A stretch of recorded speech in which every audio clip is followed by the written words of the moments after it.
এভাবে মেথি শাক ভাজি করলে কোনোভাবে তেতাও থাকবে না, আবার এত বেশি টেস্টি হবে, পুষ্টিকর বজায় থাকবে।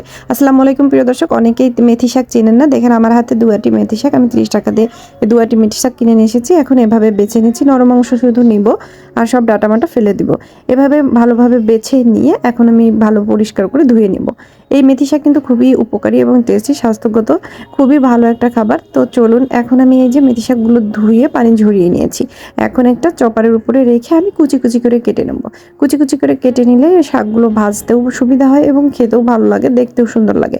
এই জন্য আমি এভাবে কুচি কুচি করে কেটে নিচ্ছি। আপনারা যেভাবে পারেন সেভাবে কেটে নেবেন, কাটা তো কোনো সমস্যা নেই, বটি দা যা পারেন সেটা দিয়ে কেটে নিলেই কিন্তু হয়ে যাবে। আর এই শাকটা খেলে কিন্তু একটু মেথি শাক, যেহেতু হালকা হালকা মেথি ফ্লেভার থাকে, তবে আমি যেভাবে আজকে করব আসলে এভাবে মেথি ফ্লেভারও থাকবে না, খুবই ভালো লাগে এবং অনেক টেস্টি হয়। অনেক আমি টেস্টি করে আমি শাকগুলো এমনি খেয়ে নিয়েছিলাম, খুব ভালো লেগেছিলো। হালকা ভাত দিয়ে খেলেও খুব, গরম ভাতের সঙ্গে খুব ভালো লাগে। তো এভাবে কেটে আমি রেখে দিলাম। এখন নিয়ে নিচ্ছি একটা কড়াইতে দিয়ে দিয়েছি তেল। তেলটা গরম হয়ে আসলে এখানে কয়েক কোয়া রসুন কুচি দিয়ে দিলাম আর বড় একটা পেঁয়াজ কুচি দিয়ে দিলাম।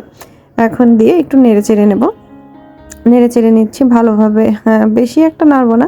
একটু নাড়ার পরে এর মধ্যে আমি দিয়ে দিচ্ছি যে নতুন আলু কুচি কুচি এবং ছোটো ছোটো করে ভুড়ির মতো ছোট্ট ছোট্ট করে কেটে নিয়েছি। কিন্তু এভাবে ছোটো ছোটো করে আলুগুলো অবশ্যই কেটে দিবেন। আলু দিলে আসলে এই যে তিতকো একটা ভাব থাকে কিংবা একটা মেথি মেথি ফ্লেভার, এটা কিন্তু আর থাকে না, অ্যাবজর্ব হয়ে যায়। এখন দিয়ে দিচ্ছি মরিচ কিন্তু শাক ভাজিতে আমি ঝাল একটু বেশি খাই, এই জন্য মরিচ দিয়ে দিলাম। আপনাদের যতটুকু পছন্দ নিয়ে নেবেন। আর এখানে দিয়ে দিচ্ছি কালো জিরাটা একটু ফোড়ন দিলে এই শাকের সঙ্গে খুব ভালো লাগে আবার এবং স্বাস্থ্যকরও। দেখুন আমি শাকগুলো এবার দিয়ে দিচ্ছি। এভাবে নেড়ে চেড়ে শাকগুলোকে এখন ভেজে নিতে হবে। শাকগুলো নেড়ে চেড়ে উল্টে পাল্টে ভাজলে দেখবেন এই শাকগুলো একেবারে অল্প হয়ে যাবে, কারণ শাক সবসময় কমে যায়। এখন শাকের উপরে লবণ দিয়ে দিতে হবে, তাহলে তাড়াতাড়ি শাকটা সেদ্ধ হয়ে যাবে।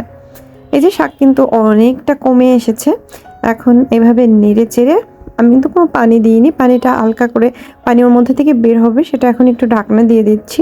ঢাকনা দিয়ে মিডিয়াম লো হিটে কিন্তু রান্না করতে হবে, বেশি জাল দিয়ে রান্না করা যাবে না, তাহলে আবার শাকটা বেশি ভালোভাবে সেদ্ধ হবে না। এখন সব কিছু সেদ্ধ হয়ে এসেছে। দেখুন নতুন আলু যেহেতু একেবারে দ্রুত সেদ্ধ হয়ে যায়। এভাবে সুন্দর করে আমি নেড়ে চেড়ে কিছুক্ষণ ভেজে নিলাম। এই শীত থাকতে থাকতে এই মেথি শাকটা একবার হলেও ট্রাই করবেন, যদি হাতের কাছে পান তাহলে ট্রাই করে দেখবেন, আসলেও ভালো লাগবে, খুব ভালো। এবং এই মেথি শাক কিন্তু গ্যাস কমাতে হেল্প করে, খুব ভালো হয়, স্বাস্থ্যের জন্য খুবই উপকারী। এই যে দেখুন একদম গুলে আলুগুলো খুবই সফট হয়ে গিয়েছে, খুবই গরম, হাত দেওয়া যাচ্ছে না, তারপর আমি দেখাচ্ছি। দেখুন ধোয়া ওঠা শাকগুলো এবার রেডি হয়ে গেলো, আমি এখন সার্ভ করে দিচ্ছি। এভাবে শাক সবজি সব কিছু খেলে কিন্তু শরীরের জন্য খুবই উপকারী। তো আমি আজকে একটা সিম্পল রেসিপি দেখালাম, এটা খেতে কেমন হয়েছে। এই যে এইভাবে গরম গরম ভাতের সঙ্গে আপনারা কিন্তু, কিংবা চাইলে কেউ শুধু শুধু খেতে পারেন। আমি একটু খেয়ে দেখাই। অনেক টেস্ট হয়েছে সত্যি, আপনারা না করলে বিশ্বাস করতে পারবেন না। কোনো প্রকার তিতো নেই, একটুও তিতো নেই। যারা তিতার জন্য এটা খান না, একবার হলো এই শীতে ট্রাই করে দেখুন, অনেক টেস্টি লাগছে। ওটা খেলে কিন্তু মুখের রুচি চলে আসবে, এত টেস্টি হয়েছে। আর আলুর সঙ্গে নতুন আলু আর নতুন শাক আসলে অনেক অনেক বেশি টেস্টি হয়েছে। আমি তো কথা বলতে বলতে অনেকবার খেয়ে ফেললাম, আপনারা দেখতে পাচ্ছেন। এখন অনেক টেস্টি হয়েছে, খুবই মজা লাগছে। এইভাবে আপনারাও করবেন, আর ভালো লাগবে প্লিজ একটা লাইক শেয়ার কমেন্ট করে দেবেন। আমি কাছে থেকে দেখিয়ে দিচ্ছি আপনাদেরকে, খুবই সুন্দর হয়েছে। দেখুন শাকভাজিটা, দেখুন তেল একটু সামান্য বেশি দিয়ে শাকভাজি করতে হয়, তাহলে কিন্তু আরও বেশি টেস্টি হয়।